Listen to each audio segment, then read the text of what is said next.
In Philadelphia, April 3rd, 2025 was a once in a blue moon occasion.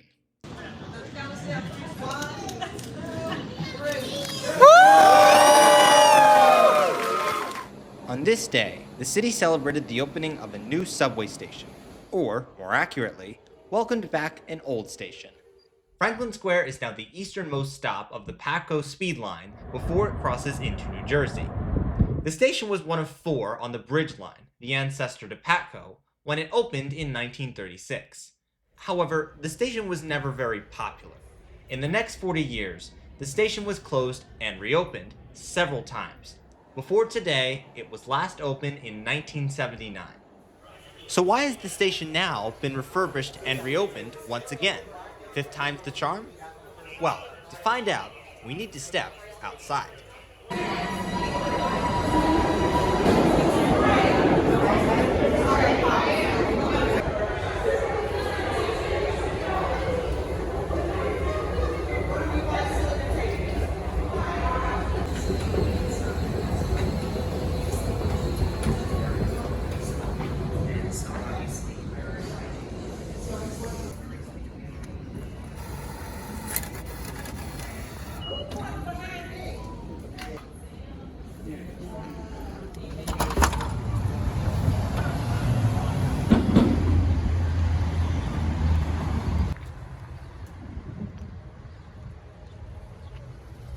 Today, Franklin Square, the namesake of the station, is a charming public space, chock full of amenities: playground, mini golf, burger stand, carousel, and the original fountain.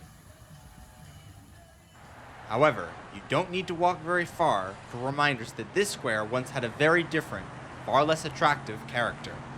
This is the story of the fall and rise of Philadelphia's Franklin Square.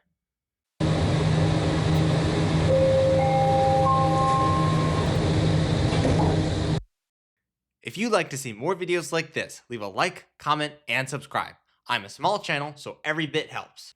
Also, I need to shout out Historic Philadelphia, the organization that manages Franklin Square. They provided me with information and historic photos for this video, so thank you. Now, on with the show. Franklin Square was one of four identical squares, equidistant from City Hall, laid out by William Penn in his 1682 plan for Philadelphia. The other three became today's Logan, Rittenhouse, and Washington squares. During the 1820s and 30s, the city of Philadelphia took over Franklin Square and transformed it into a public park. For the next century, the square was a popular recreational spot at the center of a bustling urban neighborhood. However, its fortunes began to change in the 1920s, with the construction of another landmark named after Ben Franklin.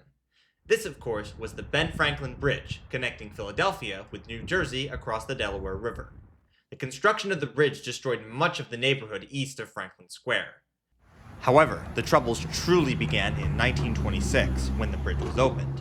The streets around the park were suddenly flooded with automobile traffic from New Jersey, making the walk to Franklin Square very unpleasant.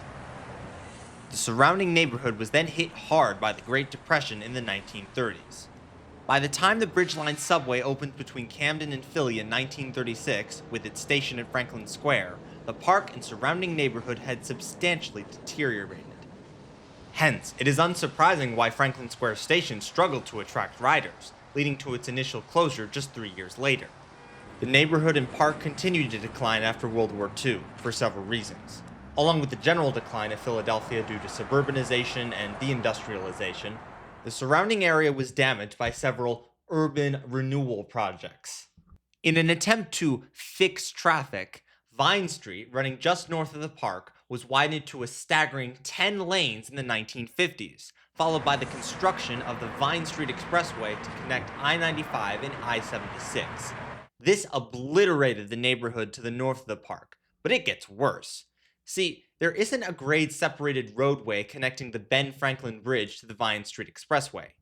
This means all the traffic flowing between these two arteries are forced onto city streets like 6th, Race, and Callahill. Of course, these streets have been widened to 5, even 6 lanes to accommodate all these cars, making the pedestrian environment an absolute nightmare. Meanwhile, much of the neighborhood south of Franklin Square was leveled for Independence Mall, leaving behind, in the words of Jane Jacobs, a vacuum uninhabited by any recognizable form of society. Speaking of Jane Jacobs, her comments in the Bible, I mean the death and life of American cities, sum up the decayed state of Franklin Square by the 1960s. Franklin Square, the city's Skid Row Park where the homeless, the unemployed, and the people of indigent leisure gather. Franklin Square would remain in this sorry state all the way into the new millennium. By this time, it was described as follows. All of the lighting was broken. The gorgeous fountain in the center hadn't worked since the bicentennial. The daycare center teachers who use it on a daily basis would come over in the morning and clean out the playground from all the needles and drug paraphernalia that were left from the night before so that the kids could play on the playground. Fortunately, it was during the 2000s that Franklin Square's fortunes would finally change for the better. The nonprofit Historic Philadelphia took over management of the square in 2006. The same year, they completed a total refurbishment of the park that turned it into the fun zone it is today. But there was also another, more subtle, unstated change occurring that would help bring Franklin Square back to life. Over the last 20 years, demand to live in Center City, Philadelphia has skyrocketed, due in part to its proximity to New York while having a lower cost of living. The areas around Franklin Square are now hot real estate, with vacant lots being filled in with shiny new apartment buildings.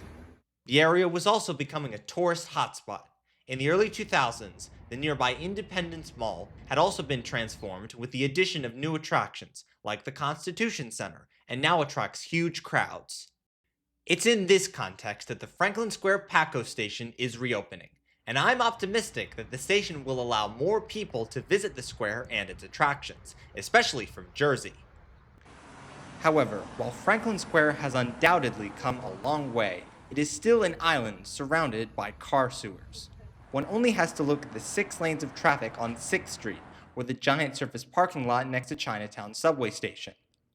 With the reopening of Franklin Square Station, now is the time to advocate for a comprehensive plan to improve the land use, walkability, and other priorities around Franklin Square.